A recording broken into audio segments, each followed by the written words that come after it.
What's up, gang? Case here with our in-gym and at-home Metcon for Friday, January 22nd.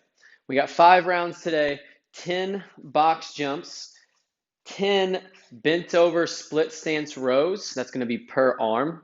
And then 15 suitcase step ups, and that's going to be per arm. So you'll go 15 on one side and then 15 on the other.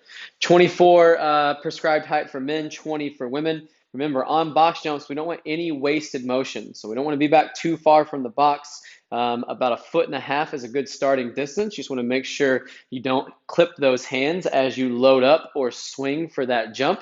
And that jump should be 2 motions. A back motion to load up, so hips go back, knees go a little wider than the toes, and then it should be 1 arm swing on the way up to the top. At the top, we want to land with our hips above our knees, stand tall at the top, and then we always recommend stepping down just because it can be hard on that Achilles if you're jumping down a lot.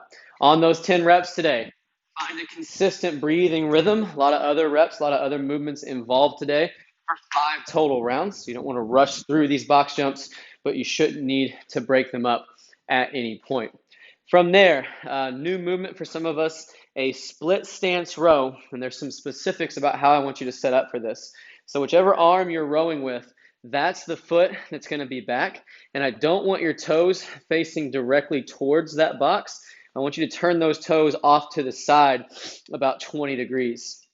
From here, we're going to bend our hips and our knees to get our back a little bit closer to flat to the ground. The supporting hand is out in front, and then pull that fist up into the ribs. What this is going to do is allow us to not have to rely on the core so much for that row, and we should be able to use shoulder and back a bit more on that motion. You'll go 10 on one side, 10 on the other side. Make sure that you are controlling that down motion as well. And then also try to stay away from that tall chest position. Bend those hips and knees to get that back closer to parallel to the ground.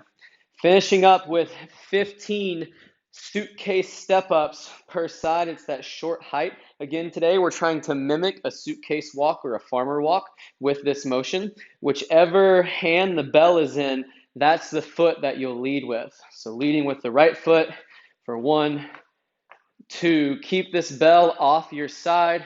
Keep that middle braced, stay tall. Once you hit 15, switch over to that left side, then lead with the left foot for 15 reps.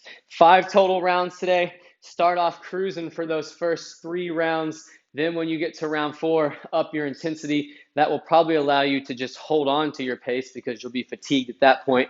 And then when you get to round 5, push the effort a bit harder. Time will be your score for today. Good luck, and we'll see you back tomorrow for a benchmark workout.